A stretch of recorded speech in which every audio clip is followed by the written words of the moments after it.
Halo, selamat siang Bapak Ibu Saudara terkasih. Salam sehat. Bertemu lagi kita dalam acara Ngobrol Bareng Imam.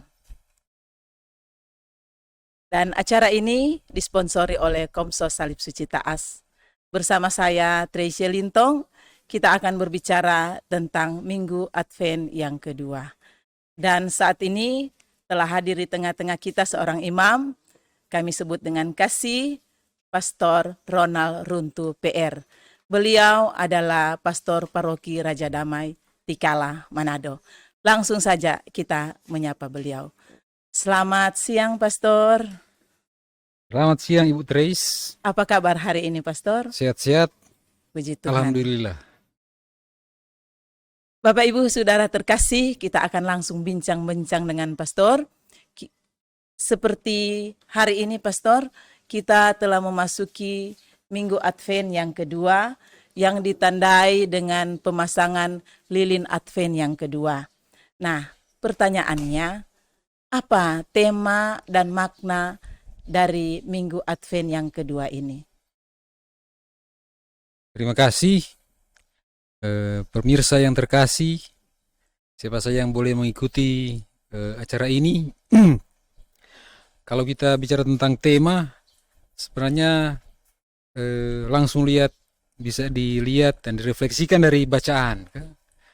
Bacaan-bacaan hari ini sebenarnya bisa mengangkat banyak tema. Dan apa yang saya sampaikan, saya memilih tadi yaitu tema untuk pertobatan. Karena sesuai dengan bacaan pertama dan juga bacaan Injil, malah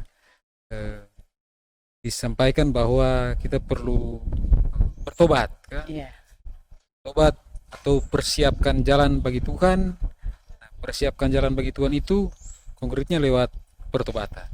Jadi apa yang saya sampaikan dalam renungan, dalam homili, sebenarnya terutama tema pertobatan, ya, yang konkret-konkret. Nah, tobat maksudnya kita bisa lanjutkan saja kan tentang tobat ini. Iya. Tobat kalau yang sederhana dimengerti berarti kita sadar ya atas segala kesalahan atau perbuatan yang salah yang disebut dosa. Kemudian kita berniat tidak melaksanakannya lagi atau tidak membuatnya lagi, atau kita kemudian berubah ya. Jadi perlu juga pernah menyadari supaya bisa menyesal dan berubah. Paling kurang berusaha supaya tidak membuatnya lagi. Kira-kira itu arti tobat yang sederhana. Iya. Begitu Ibu Trace. Iya. Terima kasih, Pastor. Tetapi ada istilah pertobatan yang religius. Kira-kira bagaimana tanggapan Pastor tentang pertobatan yang religius itu?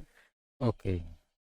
Pertobatan yang religius ya sebenarnya pertobatan itu selalu punya makna religius ya. Berarti orang bertobat bukan cuma kelihatan dari luar, kan? Kelihatan secara lahiriah. Contoh misalnya saya bisa mengatakan, oh tobat, saya sudah tobat, kan? Memang kelihatan secara lahiriah, ya kelihatan saya bilang tobat, ya atau bertobat. Tapi justru dalam hati tidak ada perubahan, kan? Iya. Jadi pertobatan disebut religius karena selalu punya makna religius, kan? Iya. Yang dalam atau secara rohani. Dan tobat yang rohani itulah yang kemudian keluar dalam, nah semestinya tobatnya seperti itu ya. Jadi kita bertobat secara batiniah, secara rohani, dan berubah secara lahiriah atau dalam rohani, dan itu terungkap dalam hidup hari-hari. Kalau dulu misalnya saya biasa apa ya, Terlambat di gereja contoh mungkin. ya bisa terlambat atau biasa boros kan, Boros. cuma perlu misalnya satu baju, selalu perlu dua baju. Karena kalau dua baju berarti orang nanti anggap saya ini mantap. Kan? Contoh. Nah, karena bertobat, jadi tobat itu dari dalam, menghayati apa artinya hidup sederhana, apalagi masa Advent ini kan. Mungkin juga mencontoh seperti hidup dari Santo Santo Yohanes Pembaptis, Yohanes ya, Pembaptis, ya. yang hidupnya sederhana, Nah, bahkan cuma hidup di hutan kah, hutan, iya. makan madu Makan hutan madu, ya. dengan baju dari kulit, Kulit, ya. ya. Nah, kalau tergerak seperti itu dari dalam, ya merasa bahwa sebenarnya soal hidup itu bukan soal apa harus dua baju kah? Sebenarnya mungkin satu baju sudah cukup dan itu langsung berubah dalam hidup hari-hari. Sunat lagi harus jalan-jalan ke mall banyak kali. Kadang-kadang cuma perlu satu baju, tapi karena so masuk di mall, akhirnya bukan cuma satu, so 10 udah beli kah? Nah, kira-kira itu tanda. Jadi tobat yang spiritual atau tobat yang rohani, jadi pertobatan dari dalam dan itu terungkap dengan hal-hal lahiriah, ya. Iya. Jadi tobat juga perlu secara batiniah, secara rohani, tapi juga terungkap secara lahiriah, ya. Kalau saya mengatakan bahwa saya perlu bertobat, mau mengampuni, dulu biasa membalas dendam, kan? Iya. Ya, saya berusaha secara batiniah, bahkan dengan doa. Yesus bahkan mengajarkan orang kalau mulai bertobat itu atau mengampuni, mulai dengan mendoakan, kan? Seperti Yesus waktu disalib, ya berdoa, ya, untuk orang-orang yang menyalibkannya. Tetapi juga kemudian itu terungkap, kan? Terungkap secara lahiriah. Lahiriah. Kalau orang bilang so nak marah-marah, kong baku lewat muka papang, ya Berarti belum bertobat. bukan Jadi yang batinia juga perlu secara lahiriah. Ya, so panjang kita cerita. Kira-kira itu deh maksud kan Memang, pertobatan. Jadi itu pertobatan yang akhirnya menampakkan bahwa orang itu berubah. Ya. Lebih dekat dengan Tuhan, Ya, betul. lebih banyak berdoa, Ya. lebih rajin ke gereja mungkin, Pastor, dalam gitu. kehidupan mungkin lebih ramah dan sebagainya, ya Pastor. Itu yang kalau saya tidak salah maksud dari pertobatan secara spiritual. Kemudian Pastor, dalam bacaan tadi kan Pastor sudah singgung tentang bacaan pertama tentang Nabi Yesaya, dan bacaan yang kedua di Perjanjian Baru tentang Rasul Yohanes Pembaptis, yaitu persiapkanlah jalan bagi Tuhan, luruskanlah jalan baginya, dan sebagainya. Apa maksud dari perkataan Yohanes ini, Pastor? Ya, luruskanlah jalan bagi Tuhan. Ya. Ya, saya menjelaskan secara praktis, kan, supaya ya, maknanya sebenarnya intinya itu mengajak orang bertobat, kan? Tapi dengan ungkapan bilang saja secara biblis atau kitab suci, supaya luruskanlah jalan bagi Tuhan. Kata-kata ini sebenarnya cocok supaya orang cepat mengerti, kan? Kalau misalnya dibandingkan dengan sekarang, ya, kalau misalnya ada presiden datang, kan? Biasa dulu ada pengumuman karena presiden mau datang atau mungkin ada pejabat mau datang, orang perlu bersihkan pila-pila jalan, kan? Benar. Tapi sekarang sudah ada tuh yang oto dulu aja lewat-lewat dan pengumuman, kan? Pila-pila jalan dibersihkan, pagar cat dan seterusnya, tanam bunga dan seterusnya. Supaya waktu pejabat datang, dia kelihatan bersih dan dia tahu memang dipersiapkan. Mempersiapkan diri. Nah, kira-kira begitulah yang bahasa hari-hari untuk mengatakan ini yang perlu disiapkan. Nah, kalau kita mengerti juga dari sisi itu, maka maksud dari Yohanes juga begitu, ya. Kita perlu, Tuhan mau datang dan kita perlu luruskan supaya waktu Tuhan datang jalannya tidak naik, ya, seperti di gurun pasir dan kalau ada bukit diratakan, kalau ada lembah ditimbun, supaya jadi ya ini pejabat mau datang lurus, kan? Nah, tapi itu sebenarnya merupakan ungkapan, ya bilang saja perumpamaan untuk menggambarkan sesuatu yang rohani. Supaya waktu Tuhan datang, ya, orang seperti mempersiapkan hati, kan? Kalau hati ini seperti tidak lurus atau berbukit-bukit dan ada lubang-lubang dan seterusnya, akhirnya kita tidak bisa menikmati rahmat kedatangan Tuhan, kan? Nah, jadi kita perlu luruskan jalan bagi Tuhan. Nah, tadi sedangkan pejabat mau datang, orang mesti cat tuh pagar, kan, dan bikin bersih pila-pila jalan. Apalagi ini bukan cuma pejabat, ini Tuhan yang datang, ya. tapi itu ungkapan untuk ya mengajak orang supaya bertobat kan. Supaya kita waktu Tuhan datang kita benar-benar siap kan, Siap. dan mengalami rahmat. Sebenarnya rahmat suka kasih apa? Tapi karena orang Hati hati tertutup, itu masih balobang-lobang ya, gunung-gunung, belum lurus-lurus. iyo, kotor juga kan, nak disiapkan, nak Iya. dibersihkan, akhirnya ya nak dapat rasa kan. Lalu Tuhan sudah datang. Nah itu yang terjadi di kitab suci, Tuhan sudah datang orang tahu kan? Begitu. Kira-kira itu maknanya kan kalau dibahasakan secara praktis. Ya, terima kasih Pastor. Selanjutnya begini Pastor. Yohanes Pembaptis dalam bacaan tadi bilang, membuka tali kasutnya pun aku tidak layak. Nah, ini kalau orang menghubungkan dengan kesiapan umat dalam menyambut perayaan Natal ini, bagaimana Pastor? Ya, jadi ungkapan dari Yohanes, ungkapan itu untuk mengatakan bahwa yang orang siapkan ini, orang persiapkan jalan, karena yang mau datang itu seseorang yang sungguh agung, sungguh mulia, atau kita mengerti ya sebagai Tuhan kah?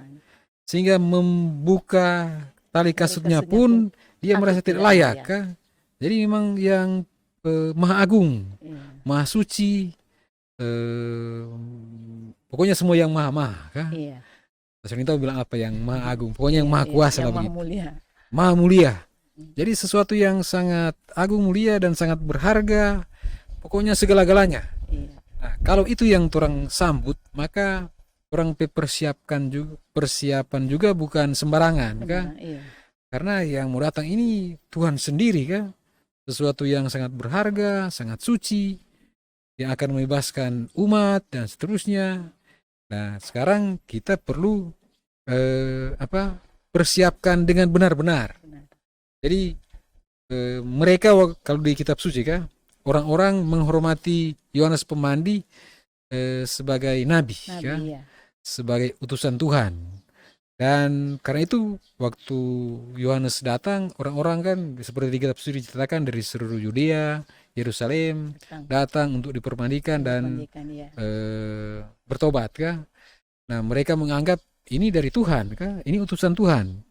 Nah, Yohanes bilang dengan itu bahwa yang tugasnya sekarang sebenarnya cuma mempersiapkan sesuatu yang sangat besar, yang lebih besar dari dia, membuka DP Tali kasut. tali capatu atau tali selop saja, dia rasa tidak layak untuk mengatakan bahwa ini ya. Dan bisa dilanjutkan juga kalau dia memberikan permandian dengan air, yang mau datang ini dengan roh dan seterusnya. Nah, jadi itu sebenarnya pesannya supaya pertama yang mau datang ini Tuhan yang Maha Agung, dia mempersiapkan. Jadi dia saja yang nabi, yang orang hormati, merasa tidak layak, apalagi orang kan. Bukan untuk mengatakan bahwa orang ini orang mesti jauh yang mau datang, bukan. Tapi orang mesti persiapkan baik-baik diri ya. betul-betul. Kalau hati itu mesti sebaik-baiknya kan. Iya. Kalau misalnya emas itu mesti baking sampai 24 karat kan. Sampai murni kan, begitu. Kira-kira begitu kan Ini Pastor, kalau orang hubungkan dengan tuh perayaan Natal ini kan mungkin makna dari perkataan Yohanes Pembaptis ini tentang bagaimana dia seperti Pastor bilang tadi seorang nabi besar, tetapi dia boleh bilang bahwa membuka tali kasutnya pun aku tidak layak. Nah, itu satu gambaran kesederhanaan kan Pastor. Sekarang orang hubungkan ini kesederhanaan ini dengan kita merayakan Natal. Ya,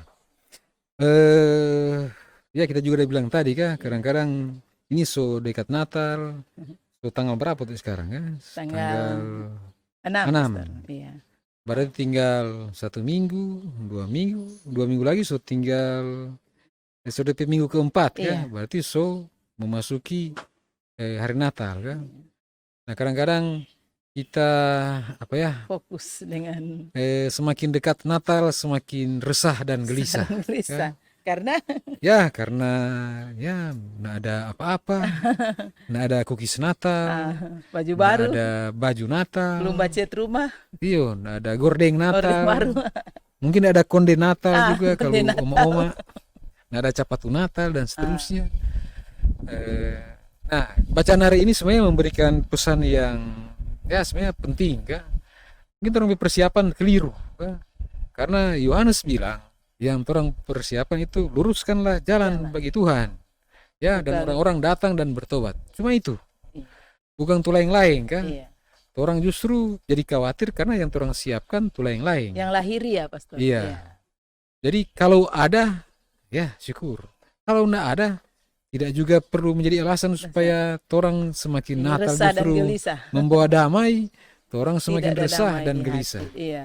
Akhirnya, ya mungkin di rumah karena selalu tak banyak pikiran, Tuh selalu bakalai-bakalai. bakalai-bakalai, Ada riak-riak kecil yang muncul, suami Pastor. istri ini mulai Iya. tak salah Nah. kan. Karena sudah biasa juga anak-anak semua nuntut dan Menuntut, seterusnya. iya.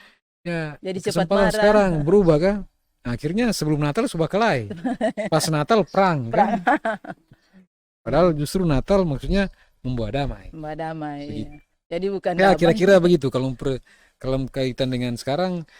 Ya itu juga maksudnya pertobatan. Jadi Iya. mungkin juga selama persiapkan ini, orang juga perlu persiapkan jalan yang bertobat untuk persiapkan yang benar kan. Iya. Kalau dulu orang persiapan lebih lahiriah, semoga orang semakin batinia.